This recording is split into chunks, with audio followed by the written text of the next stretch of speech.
In object-oriented programming, one of the most powerful concepts is function overriding.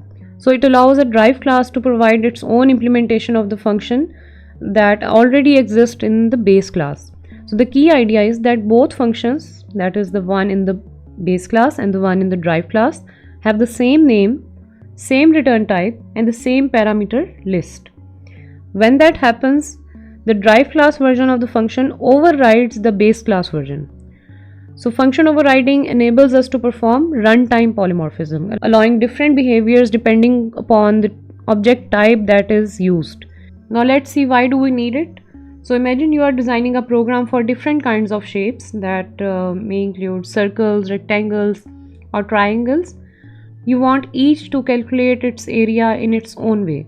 So instead of writing separate functions with different names like maybe calculate area of circle, calculate area of rectangle, calculate area of triangle, we can define a common interface in the base class, maybe calculate area function, and let each drive class override it with its own specialized logic. So this gives us a cleaner, more readable, and more scalable code. Here the base class defines a function display, the drive class defines another function display, same name, same parameters, so it overrides the base class version. When we call b.display, the compiler calls the base class version. When we call d.display, it calls the drive version because the compiler knows that d is an object of drive class. So this is compile time decision since we are calling functions directly using objects. So now let's see what is difference between static and runtime polymorphism. So polymorphism means many forms. So it allows the same function or operator to behave differently depending upon the context. So we have two main categories of polymorphism, that is static polymorphism that is resolved at the compile time. For example, function overloading and operator overloading that we have just completed in the last session. Then dynamic polymorphism, it is resolved at the runtime and it is implemented using virtual functions. So let's stop here and see the difference between static and dynamic polymorphism.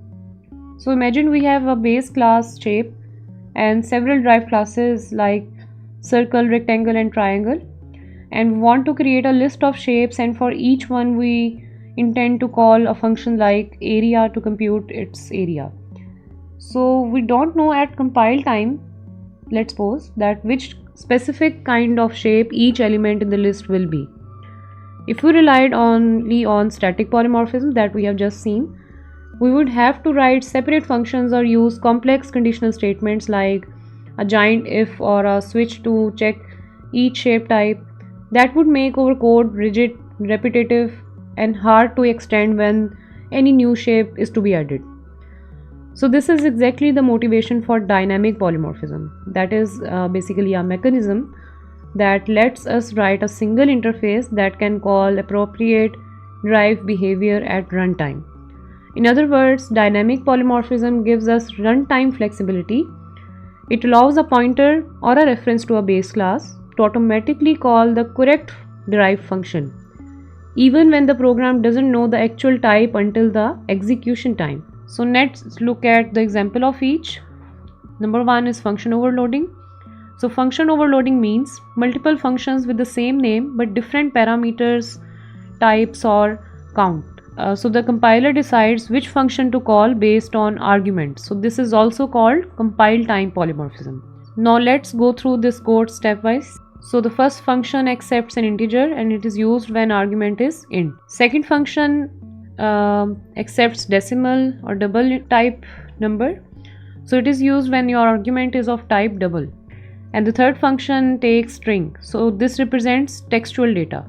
For example, if we write hello or print hello, so this will launch this third function. So in the main function, when we write the three print statements, at each statement the compiler analyzes the argument type. For example, first the compiler checks that 5 is an integer, so it calls the relevant print function with integer as an argument, and so on. So it is important to recall that compiler decides which function to call before the program runs or executes. So this is called static binding, early binding, or compile time polymorphism. Next is operator overloading. That means giving special meaning to the operators for user defined types. So the concept is that you define a user defined data type. Then, for example, the constructor initializes objects automatically. So let's move on to that operator function. So this function overloads plus operator. So in the main function, when we write point c is equals to a plus b, so the compiler converts this to a statement like that a plus b statement to a dot operator plus, for example. That is, it calls the overloaded operator function. So execution inside operator runs and new object is created and print message is displayed. So let's see why this is static, because the compiler again decides at the compile time which print to call, which operator to call. So this is not runtime. So if we want a one interface, many behavior and decisions to be made at runtime instead of compile time, then we move to dynamic polymorphism concept. So in this code we have a base class B and a drive class D. So in the main function we create a base class pointer ptr, and we create an object to drive class named dv1. Then we assign the address of dv1 to ptr. So now the base class pointer points to the derived object. Now when we call ptr of f, what do you expect? Intuitively you might expect that since ptr points to derived objects, so the derived version of f would be called, the function f would be called. But when you run this program, the output is base class function called. That is surprising, right? So the pointer points to a derived object, yet the base version of the function is invoked. So let's see the reason why this happened. So the reason lies in the concept that how the compiler binds the function calls. At the compile time, the compiler sees that ptr is the pointer of type b static, so it assumes that you want to call the version of function f that belongs to the class b. So this is static binding or early binding. That is, the function call is linked to the base version at the compile time, because the compiler only looks at the pointer type, not on the type of object. In other words, the invoked function depends entirely on the type of the handler, that is the pointer or a reference, not on the type of the object it points to. So how do we fix this? We want the function that is called to depend on the actual object in memory, not just the pointer type. So that is where virtual functions come in. When a function in a base class is declared as virtual, the compiler sets up a mechanism called vtable or a virtual table, allowing the program to determine at runtime which version of the function to call, that is either the base one or the derived one. So this is basically an essence of dynamic binding or a runtime polymorphism. So to summarize, dynamic polymorphism C++ only works through pointers and references. Number one, when you call a function through a base pointer or a base reference, C++ checks if the function is declared as virtual. Then, if it is, the actual object type decides which function to call.